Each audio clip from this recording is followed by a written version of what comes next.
Good morning, dear students. Today we will do the topic non-finites. There are two types of verbs, finite verbs and non-finite verbs. Finite verbs are those verbs affected by the subject, the number of the subject and tenses. For example, that is given, she loves to cook food. They love to cook food. देखिए यहाँ दो verb हैं, love and cook. ठीक है. Love changes according to the subject of the sentence. She is subject, singular but third person, so it takes with it s. ठीक है, in simple present tense. And they is third person but plural, so it will not take with it s. It will take with it only verb, not with it s or es. To cook is to infinitive, that is a part of non-finites. Okay. To cook food. Clear बच्चे? In the above sentences, the verb love changes its form to agree with its subject. यानी subject के according जो ना love verb को change होना पड़ता है. That's why love verb क्या है हमारी? Finite verb. कौन सी वर्ब है बच्चे? Finite verb. एंड कुक क्या है बच्चे? Non finite verb. ठीक है, जिसके ऊपर सब्जेक्ट का कोई असर नहीं पड़ता है, that is called non finite verb. Okay, चलिए अब आगे. Now look at the verb to cook in both sentences. Does it change? तो इसने पूछा कि जो टू कुक वर्ब है क्या वो चेंज होती है? Verbs that are limited by the person और the number of the subject are finite verbs. जैसा कि मैंने अभी आपको बताया है कि जो verb person, number of the subject से अफेक्ट होती हैं या लिमिट यानी उसके ऊपर रिस्ट्रिक्शन होती है, that is called finite verb. Verbs that are not limited by the person और the number of the subject are non finite verbs. यानी पर्सन का और नंबर का, सब्जेक्ट के पर्सन और नंबर का कोई फ़र्क नहीं पड़ता है, तो वो वर्ब कौन सी है? Non finite verb. ये आपको यहाँ से समझ में आ गया होगा बेटा कि यहाँ पर क्या है? दे प्लूरल है तो ये पर्सन में आ गया, नंबर में आ गया. और शी क्या है? थर्ड पर्सन है बट सिंगुलर है.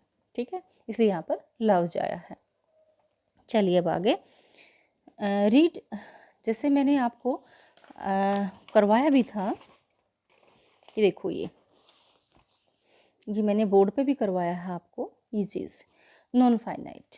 There are 3 types of non finites: infinitive, participle and gerund. ठीक है. There are 2 types of infinitive, 2 verb यानी 2 infinitive. There are 3 parts of participle. ठीक है, but in your syllabus only 2 types of participle have been given and gerund. ठीक है. Here 2 types of infinitive are there. To infinitive, इसको हम क्या बोलेंगे? To infinitive. क्या बोलेंगे इसको? To infinitive. ठीक है. और जो दूसरी टाइप की होती है उसको हम बोलते हैं bare infinitive. क्या बोलेंगे? bare infinitive. नेक्स्ट है पार्टिसिपल. पार्टिसिपल में क्या है बेटा? Present participle, past participle and third होता है परफेक्ट पार्टिसिपल. वैसे मैं आपके नॉलेज के लिए बता रही हूँ, आपके सिलेबस में नहीं है. ठीक है. ये है जेरंड. जेरंड के समय भी इन दोनों की फॉर्म वैसे एक ही होती है. पार्टिसिपल की फॉर्म भी क्या होती है? V1 plus ING. ये भी क्या हो गया? ING, V1 plus ING. ठीक है. तो यहाँ पर पार्टिसिपल के कितने पार्ट हुए बच्चे? 3 part: present participle, past participle and perfect participle. और जेरंड सिर्फ एक ही है. क्या? जेरंड का एक ही पार्ट है. ठीक है. तो यहाँ पर हमें क्या पता चला कि इन्फिनेटिव के 2 पार्ट्स हैं, 2 इन्फिनेटिव एंड बेर इन्फिनेटिव। पार्टिसिपल के 3 पार्ट्स हैं, present participle, past participle and perfect participle. Gerund के सिर्फ एक ही टाइप है।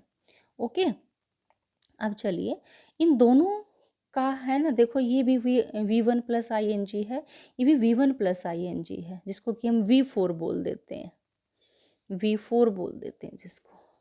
अब मैंने आपको बताया कि ये भी V4 है, ये भी V4 है, तो हमें पता कैसे चलेगा कि कौन सा पार्टिसिपल है और कौन सा जेरंड है? कहाँ पर हमें जेरंड लगाना है तो कहाँ पर हमें पार्टिसिपल लगाना है, हमें कैसे पता चलेगा?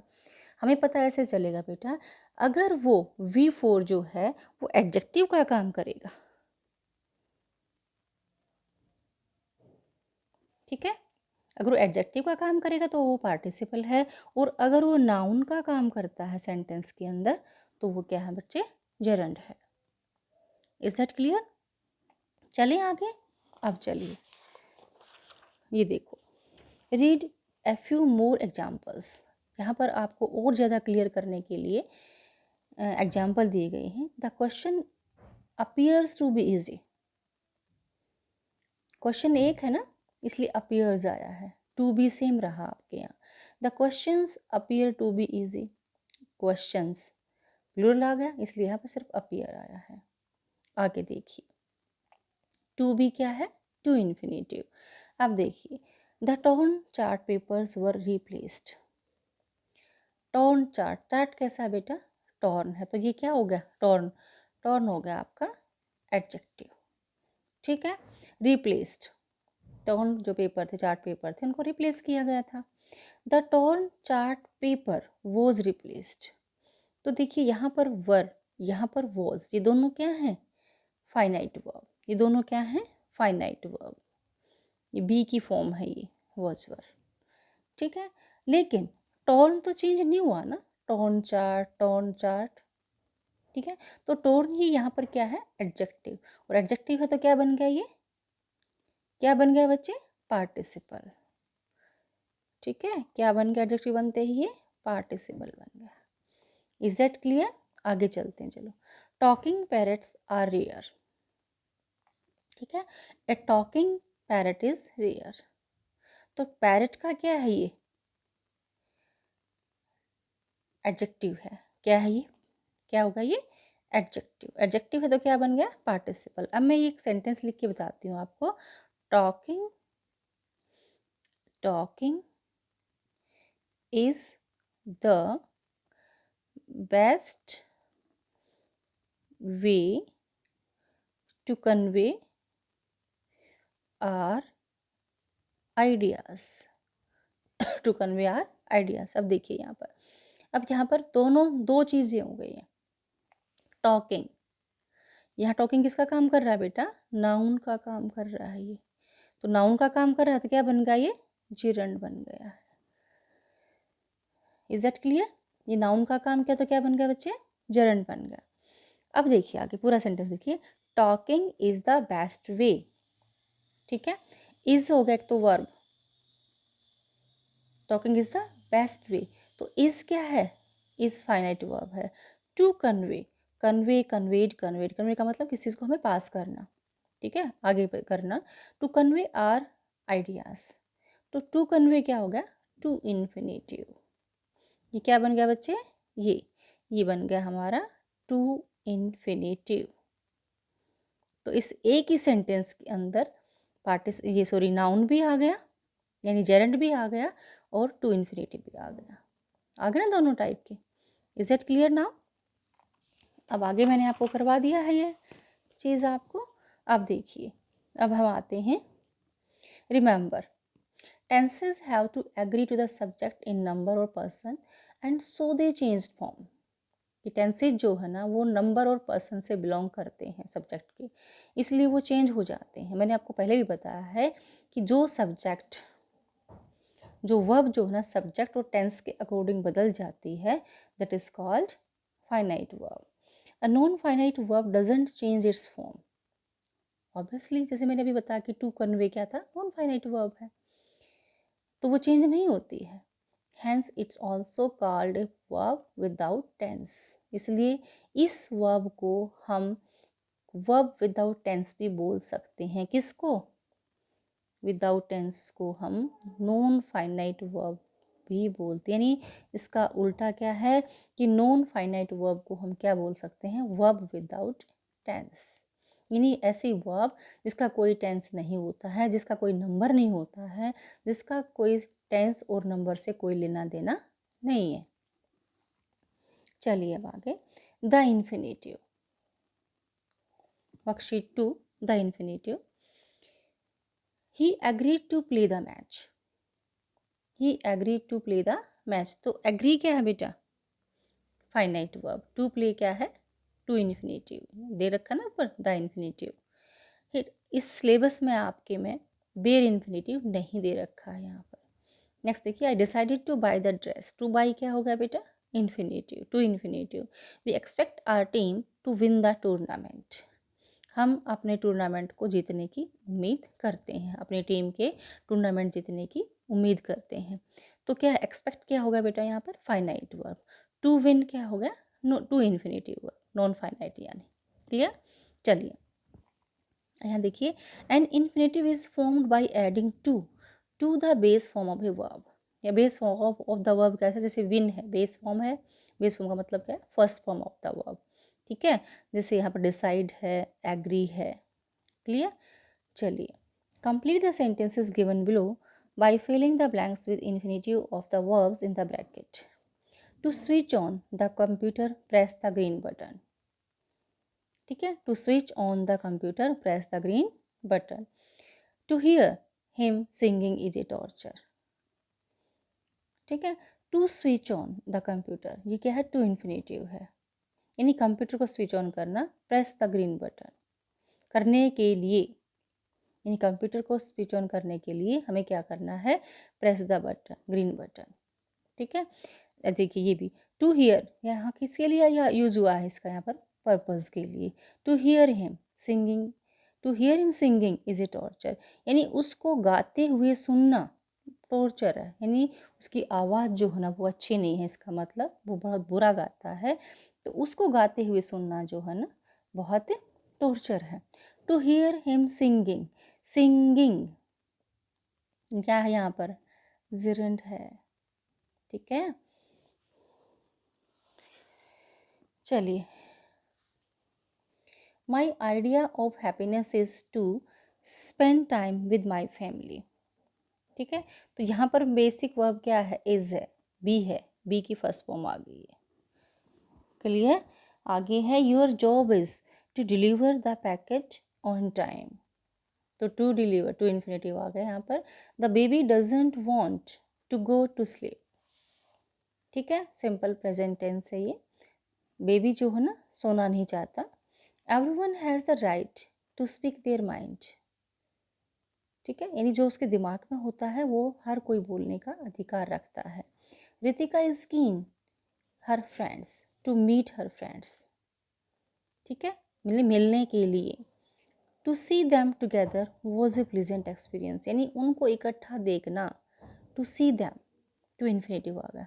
आई like cereals in breakfast. I like to eat cereals in breakfast, इसका मतलब क्या होता है? दलिया वगैरह। ठीक है, दे वॉन्ट टू डांस, वो डांस करना चाहते हैं। तो वॉन्ट क्या है बेटा? ये फाइनाइट वर्ब है, ये तो चेंज भी हो सकती है। She wants to dance, they want to dance, he wants to dance.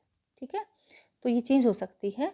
तो ये क्या है? फाइनाइट वर्ब है, और ये क्या है? To infinitive verb, that is a part of non finites. आगे चलिए, worksheet 3, read the examples given below. I failed to understand her language, ये भी क्या है? टू अंडरस्टैंड क्या? टू इन्फिनेटिव है। She hesitated to ask a question. Certain verbs are generally followed by a to infinitive. कुछ एक verb ऐसी होती हैं जो ऑलवेज जो है ना वो टू इन्फिनेटिव से द्वारा ही फॉलो की जाती हैं।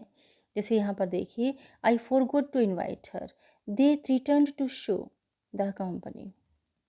ठीक है, आगे देखिए, ये जो वर्ब्स हैं इनके बाद क्या लगता है? टू इन्फिनेटिव ही लगता है।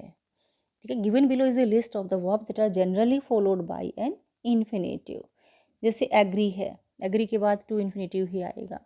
offered, forget या forgot जो भी है, decide, fail, plan, hesitate, learn, refuse, hope, prepare, promise, manage, wish, want, seem.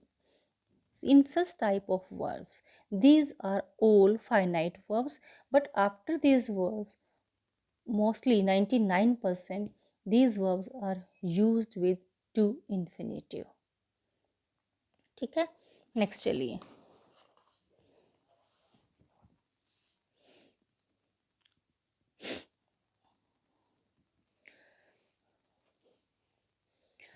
Use at least 10 of the verbs given in the box on the previous page in your own sentences. Make sure that these verbs are followed by a to infinitive.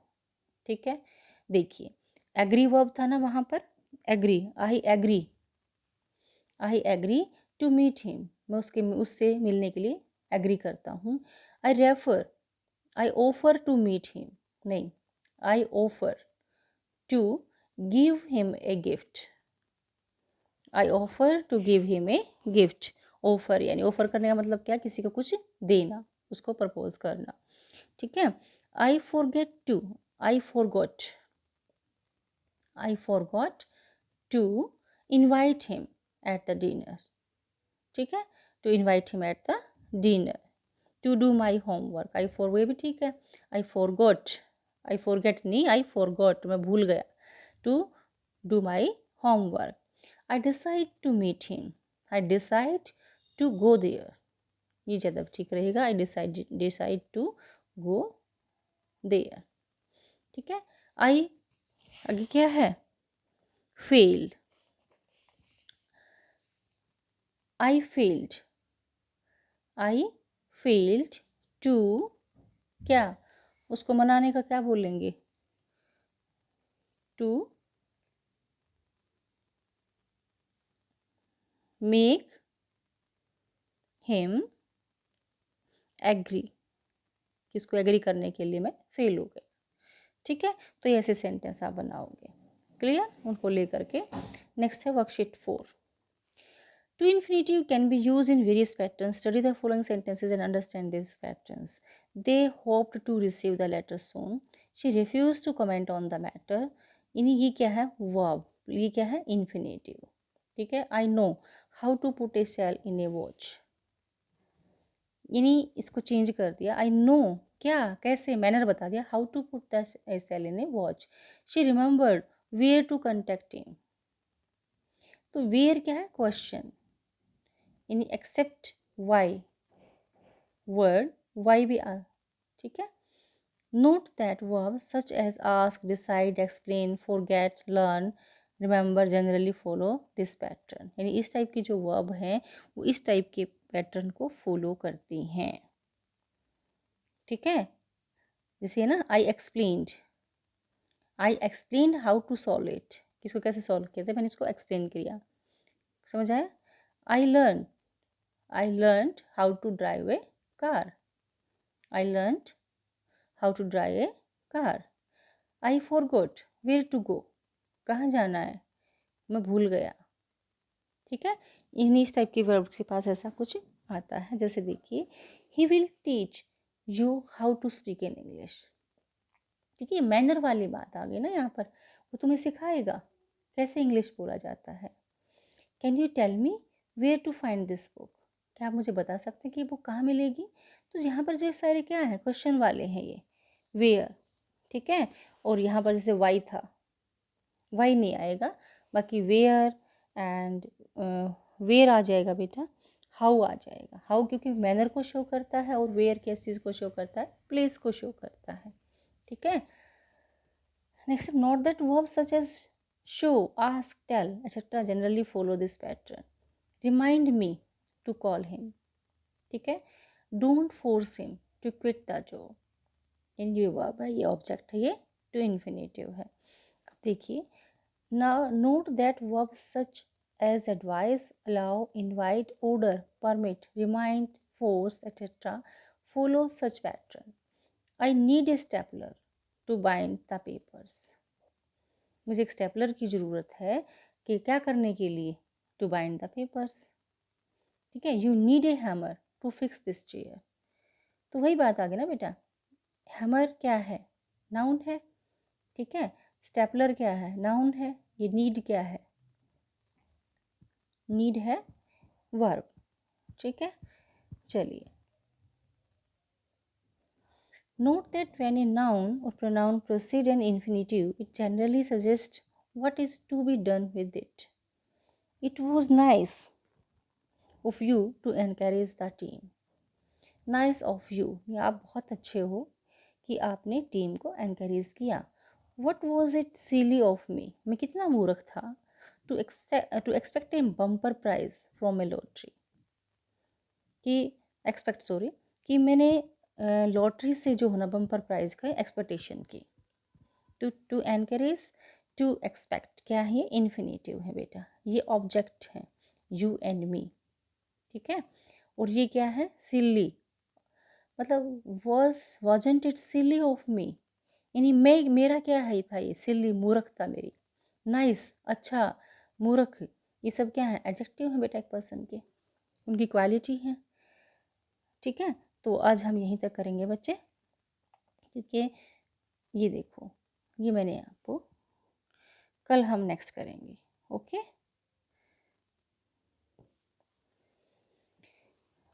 Bye बच्चे.